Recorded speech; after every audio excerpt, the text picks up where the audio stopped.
شہر قائد میں ایک بار پھر غیر قانونی تجاوزات کے خلاف انسداد تجاوزات کی ٹیم کی جانب سے آپریشن کا سلسلہ شروع کر دیا گیا ہے، جبکہ فٹ پاتھ پر لگنے والے پتھروں کو بھی ہٹایا جا رہا ہے، جس سے بلا شبہ ٹریفک جام کے مسائل سے نجات کے ساتھ ساتھ شہر کی خوبصورتی میں بھی اضافہ ہوگا۔ تو دوسری جانب ہزاروں کی تعداد میں غریب محنت کش جو روز مرہ کی بنیاد پر ان پتھروں اور ٹھیلوں سے اپنے گھر کا گزر بسر کرتے تھے، ان کے گھر کے چولہے گزشتہ کئی روز سے بند ہیں۔ اس حوالے سے آل کراچی سٹی تاجر اتحاد کے چیئرمین حکیم شاہ کا کہنا ہے کہ حالیہ جو ہم حالات دیکھ رہے ہیں کراچی شہر میں کہ جس طرح ایک سال پہلے دکانیں مسمار کی گئیں، بہت سارے لوگ بے روزگار ہوئے، ان کو متبادل نہیں دیا گیا اور آج بھی بے روزگار ہیں، جبکہ ریاست کی ذمہ داری ہوتی ہے کہ اپنے شہریوں کو روزگار فراہم کرے تاکہ وہ اپنا کاروبار کر سکے، اور بہتر یہ ہوتا ہے کہ وہ کاروبار کر کے اپنے ملک کے لیے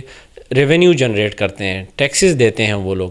لیکن ہم نے دیکھا کہ ایک دفعہ پھر آپریشن شروع کیا گیا ان لوگوں کے خلاف جو ڈیلی ویجز پہ کام کرتے ہیں، جو روزانہ کچھ کما کے اپنے گھر لے کر جاتے ہیں، ان کو بھی ہٹا دیا گیا۔ کسی کو شوق نہیں ہے کہ وہ روڈ پہ پتھارے پہ کھڑے ہو کے اپنا کاروبار کرے، لیکن بے روزگاری یا وہ چاہتا ہے کہ میں کرائم نہ کروں، میں اپنا کاروبار ایک چھوٹا سا لے کے کروں، تو یہ اس طرح بے روزگاری سے میں سمجھتا ہوں کرائم بھی بڑھے گا۔ جبکہ کراچی کا قدیمی لنڈا بازار لائٹ ہاؤس مارکیٹ کی بھی گزشتہ سال توڑی جانے والی 300 کے قریب دکانوں کے ہزاروں متاثرین آج بھی بے روزگار ہے۔ حکیم شاہ کہتے ہیں ان متاثرین کے لیے بھی ہماری جدوجہد جاری ہے۔ ایک سال پہلے جو آپریشن کیا گیا تھا اس میں بہت سارے ایسے لوگ ہیں جن کو متبادل نہیں دیا گیا۔ لائٹ ہاؤس لنڈا بازار کی اگر ہم بات کریں، 300 دکانیں مسمار کی گئی تھی اور ان دکانوں کو ایک سال سے متبادل نہیں دیا گیا۔ ہم مجبور ہوئے، ہم نے احتجاج کیا اور احتجاج کے بعد نتیجہ یہ نکلا کہ ہماری میئر صاحب سے ملاقات ہوئی، انہوں نے ایک کمیٹی تشکیل دی، ہماری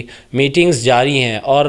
ہمیں پازیٹیو رزلٹ اب دکھ رہا ہے کہ انشاءاللہ ہماری جو کوششیں ہیں مارکیٹ ایسوسیشن کی، یہاں کے دکانداروں کی، بہت جلد ان کو متبادل ملے گا۔ حکومت ان تجاوزات کو ختم کرنے کے ساتھ ساتھ بے روزگار ہونے والے ہزاروں افراد کو متبادل روزگار کے مواقع بھی فراہم کرنے کے لیے اقدامات اٹھائے۔ بے روزگار افراد کو روزگار کے مواقع فراہم کیے بغیر شہر میں اسٹریٹ کرائم کے خاتمے کا خواب کبھی پورا نہیں ہو سکتا۔ کیمرہ مین ریاض خواجہ کے ساتھ مہتاب حسین، M7 سٹی نیوز، کراچی۔